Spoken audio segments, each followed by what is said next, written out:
तो यही इशू है ना, आप उनको मोबाइल दें तो मोबाइल खुद में एक ऐसी आज़ादी है या ऐसी डिस्ट्रैक्शन है जो कि उनको कहीं बहुत सारी गलत चीज़ों पे ले जाती है। स्पेशली ये जो पबजी गेम है, उसके चैट रूम्स हैं और सारे इश्यूज मोस्टली जो सामने आ रहे हैं वो इसी तरह के प्लेटफॉर्म से आ रहे हैं। जो कितने सारे केसेस हैं जो कि बच्चे भाग गए घर से, ठीक है, वहाँ किसी से बातचीत की, अभी hardly they are 13 and 14 years and they ran away, right. तो ये जो इशूज आ रहे हैं, इसके अलावा जब यूनिवर्सिटीज़ में आते हैं इंतहाई drugs, specially not university, schools, ठीक है, आपका OA लेवल्स में इतने इश्यूज हैं कि स्कूल में आपने कूल बनना है तो वो आपने ड्रग्स में जाकर दिखाना है कि मैंने ये ड्रग भी ट्राई की और मैंने ये ड्रग भी ट्राई की, ठीक है।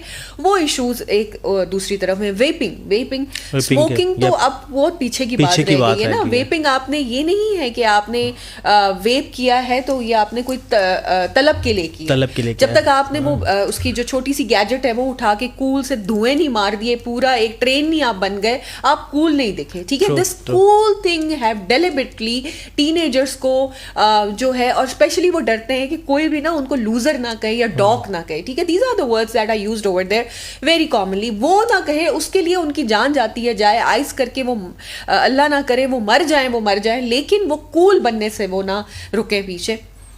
तो ये जो इश्यूज हैं, ठीक है। और फिर डेफिनेटली जो एक्सचेंज है आपके नंबर्स का एक दूसरे के साथ, और उसके बाद से जो चैट शुरू होती है और फिर उसके बाद वीडियो सामने आ जाती हैं और पिक्चर सामने आ जाती हैं और बुलिंग शुरू हो जाती है, ये सारे मुहर्रकात अगर आप देखें तो एक इस टेक्नोलॉजी का जो फ्री यूज़ आपने उनके हाथ में पकड़ा दिया है उससे हो रहा है। तो ये इस चीज़ को आपको क्या लगता है कि किस तरह से कंट्रोल किया जाए? देखिए, इसमें सबसे पहली चीज़ है कि जो पेरेंट्स हैं ना, उनको अपने बच्चे में तब्दीली चेंज नज़र आ रहा होता है। अगर बच्चा चैट भी कर रहा है ना और उसके चेहरे पे स्माइल आ रही है तो आपको आइडिया हो जाना चाहिए कि बच्चा क्या कर रहा है। अब पेरेंट्स टाइम नहीं देते, बच्चे को ऑब्जर्व नहीं करते, बच्चे की एक्टिविटीज़ को नहीं देखते। आपने मोबाइल दे दिया, क्या उसके बाद आपने चेक किया कि बच्चा कितना टाइम मोबाइल यूज़ कर रहा है? exactly. अगर वो लेट नाइट मोबाइल पे बातें कर रहा है या गेम्स खेल रहा है तो आपने कभी उसे चेक किया है? आपने कभी उसे रोका है? आपने उसे बताया कि इसका उसकी मेंटल हेल्थ पे कितना असर है, उसकी नींद कितनी डिस्टर्ब हो रही है, उसके एकेडमिक्स कितने डिस्टर्ब हो रहे हैं? तो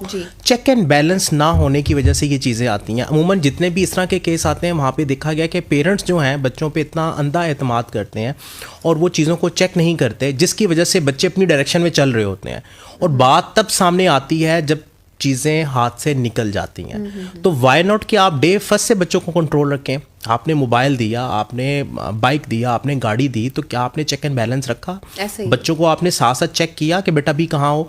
आपने उसके दोस्तों को चेक किया? बिकॉज जो आपकी गैदरिंग है ना वो बता देती है कि आपका बच्चा किस डायमेंशन में जा रहा है। उनके लैंग्वेज पैटर्न बता देते हैं, बच्चे का बढ़ना संवरना सब कुछ बता देता है वालिदैन को कि बच्चा भी किस डायमेंशन में जा रहा है।